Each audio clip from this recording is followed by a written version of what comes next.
Akala ni mama aperan ko siya dito, pero ang totoo, kukunin ko yung helmet sa kanya. Kaya para hindi sayang yung aper niya, ayan, tinotoo ko na. Yeah, Pangalawang beses na yan, tol. you always make me feel like home. Konyat kapag uwi. Malapit lang naman yung work na doon sa pinag-pick up ako sa kanya. Kaya lang, 5 minutes na lang, malalate na siya. Tumingin siya, ayun, nakita niya yung stoplight, naging red. Tingin siya ng tingin sa stoplight, kala niya siguro pag tinignan niya, magiging green na agad. Sa tagal ng stoplight, ayan, pinakaway ko muna si madam para hindi siya masyadong kabahan. Pero ang totoo niya, nyari na yan sa boss niya. Ma'am, okay lang ba? Ikot lang po ako. Ma-wait niyo po ako. Kasi I'm on the other side. Hi, I'm over here, ma'am. 106 lang, ma'am. Okay ba? Uy, ang laki naman, 106 lang. Hindi, ayoko po.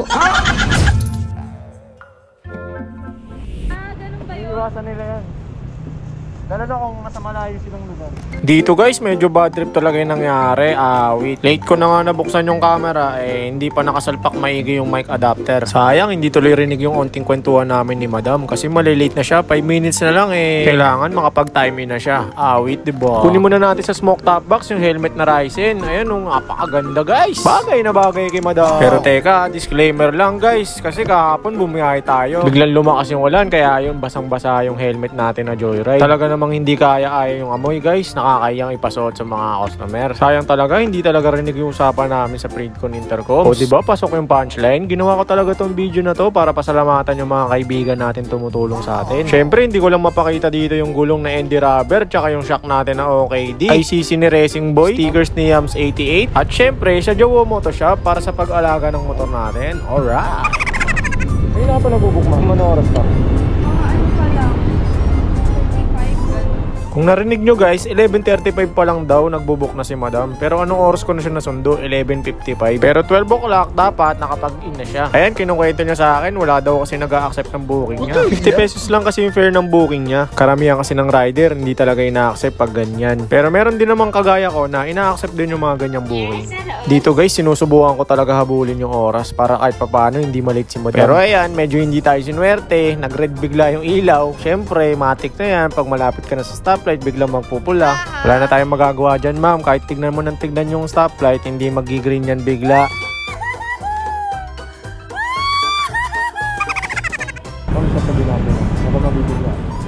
Buisit talaga, hindi talaga rinig kahit anong lakas ng volume ko guys. Kaya voice over ko na lang talaga to. So ayun, pinakaway muna natin si madam habang stoplight. Yeah,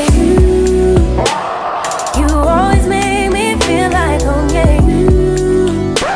Uy, slow motion ka ba boy? Konyat ko tuloy. Tinanong ko si ma'am kung may kaltas ba siya pagka na-late. Sabi niya meron daw. Kaya sabi ko, ma'am pag na-late ka, huwag ka na magbayad. Pero syempre, alam ko naman mahihiya si madam at magbabayad talaga siya. Wala lang, sinabi ko lang, kumbaga sa mema. Sabi naman kasi kayo guys, kunin niyo yung mga tag-50. Pasikat ka ba boy? Kung alam lang nila panay ang mura mo pagka puro gurami yung lumalabas sa booking. Tumigil ka daw wag kami. Sa wakas. Buti na lang, nag-green na yung ilaw guys. Napasigaw talaga. Ay nako, pasaway talaga. Red na nga Natatawa tuloy si madam dahil may busina naman ako. Bakit sumisigaw pa guys? At ayun, tinanong ko nga si madam, ma'am, what if magpagas muna ako?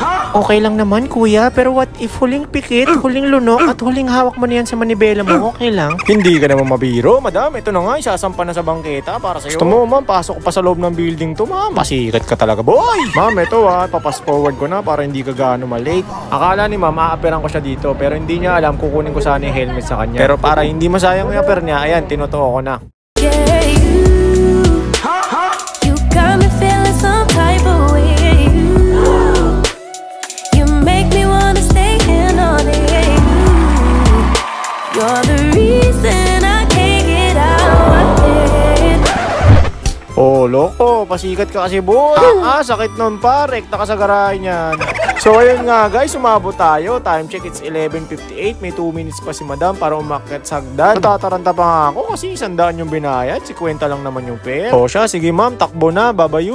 Ako mismo hindi makapaniwala guys. Inabot namin ng 5 minutes lang yun. Kaya ito, mensahe ko sa mga kapwa ko Joyride rider. Minsan kahit papano, siguro kunin din natin yung mga tigsi 50 o tagsi 60 pesos. O yung mga tinatawag nating gurami.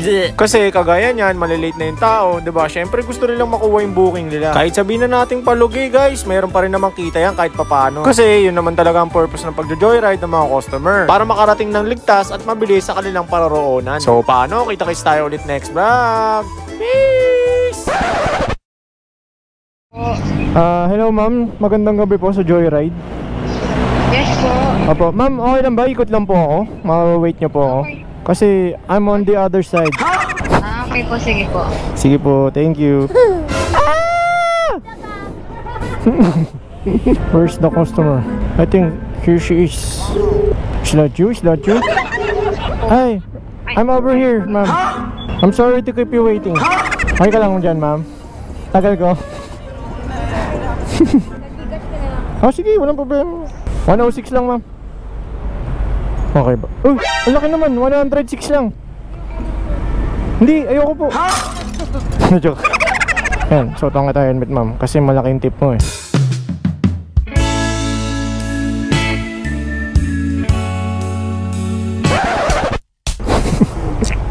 Rinig mo ako dyan, ma'am, ha? Ay, maluwag. Hindi, okay na. Hey! Ano? Shoutout! Wala, Pops! Naubos! Oo nga, nice one! Sama mo ako dyan, ha? Sige, ma'am, sige, ma'am. Bago na ano ma, GoPro ma. Anong channel mo? Wala pa. Ano, paano, Pops? Nagmamadali si ma'am, eh, ha? Sige, sige, sige. Thank you, thank you. Mamadali ko pala, ma'am. Pasensya na, ako nakachempo sa'yo. Nandun ako sa kabila, oh. Okay lang naman po. Ang laki ng bag mo, ma'am. Saan ka galing? Sa Muntinlupa po, sir. Muntinlupa.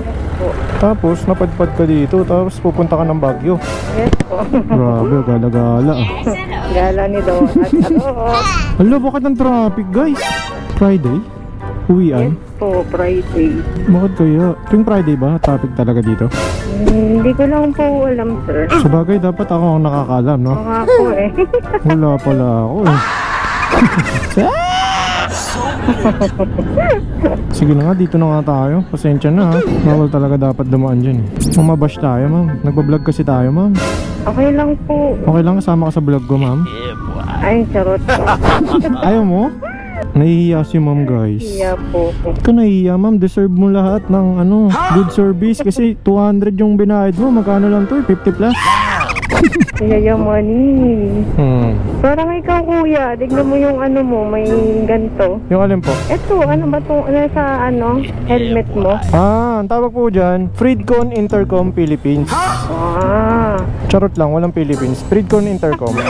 Para saan po? I mean, para makapag-usap kayo ng maayos mo, ano? Opo, para hindi ka mapapahaos kakasigaw. Ano, ha. Diba? Okay ba yan, ma'am? Yes, okay naman. Ay, yayamanin ka pala eh. Ay, hindi. Bigay lang ng mga kaibigan natin yan. Ah, bigay. Wala tayong pambili niyan, ma'am. Shoutout nga pala sa Freedcon Intercoms. Ayan, no? Ayan, ma'am. Pakita mo sa camera, ma'am. Inutusan, eh.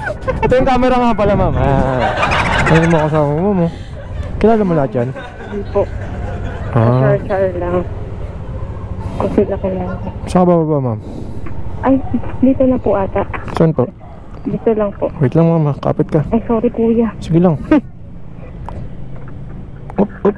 Ayun. Ma'am, ingat ka, ha. Malayo ang iyong bayahe. Kaya Mag-pray ka muna bago umalis. Thank you po.